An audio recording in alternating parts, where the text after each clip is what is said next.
என்ன அனில், கரூர் துயரம் நடந்து 10 நாளைக்கு மேலே ஆகிப்போச்சு. இன்னும் உங்கள் தலைவர் விஜய் பாதிக்கப்பட்ட குடும்பத்தை நேரில் கூட போய் பார்க்கல. இதெல்லாம் நல்லாவா இருக்குது? சகோ, உங்களுக்கு விஷயம் தெரியாதா?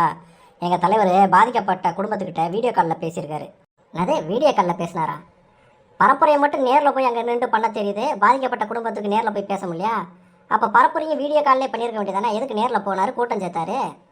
அது சகோ, கரூர் போகிறதுக்கும் அங்கே பாதிக்கப்பட்ட குடும்பத்தினரை சந்திக்கிறதுக்கும் அனுமதி கேட்டு மனு கொடுத்துருக்கோம். அனுமதி கிடைச்சோன்னே நாங்கள் நேரில் போய் பார்த்துருவோம். எதுக்கு அனுமதி கேட்டிருக்கீங்க? விஜய் கரூருக்குள்ளே போகக்கூடாதுன்னு வாழ்நாள் தடை எதுவும் விதிச்சிருக்காங்களா? இல்லை பாதிக்கப்பட்ட குடும்பத்தை விஜய் பார்க்கக்கூடாதுன்னு சட்டம் எதுவும் ஏற்றிருக்காங்களா? அதில் சகோ, ஒரு அனுமதி ஒரு பாதுகாப்பு இருந்தால் தானே நல்லாயிருக்கும்.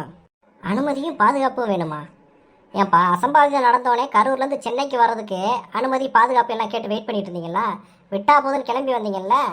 அது மாதிரி சத்தமே இல்லாமல் ஒரு நாள் போய் அந்த பாதிக்கப்பட்ட குடும்பத்தினரை பார்த்து ஆறுதல் சொல்லிட்டு வாங்க. அதில் சகோ, விஜய் அவர்கள் வராருன்னு தெரிஞ்சாலே அங்கே கூட்டம் கூடிரும். இதுக்கு தான் விஜய் ரசிகர்களை அரசியல் படுத்துங்கன்னு சொல்கிறோம். விஜய் வேணாலும் ஒரு அறிக்கை கொடுக்க சொல்லு. இந்த மாதிரி நாங்கள் பாதிக்கப்பட்டவங்களை போய் பார்க்க போகிறோம், தயவு செஞ்சு கூட்டம் கூடாதீங்க, சம்மந்தப்பட்ட பொறுப்பாளர்கள் மட்டும் என்னோட இருந்தால் போதும், யாருக்கு எந்த இடையூறும் பண்ணாதீங்க அப்படின்னு சொல்லி ஒரு அறிக்கை கொடுக்க சொல்லு. அறிக்கை கொடுத்துட்டு போய் பாதிக்கப்பட்ட மக்களை பார்க்க சொல்லு. சகோ, விஜயே அறிக்கை கொடுத்தாலும் ரசிகர்கள் கேட்க மாட்டாங்க, அப்படியே கூட்டமாக வந்துடுவாங்க சகோ.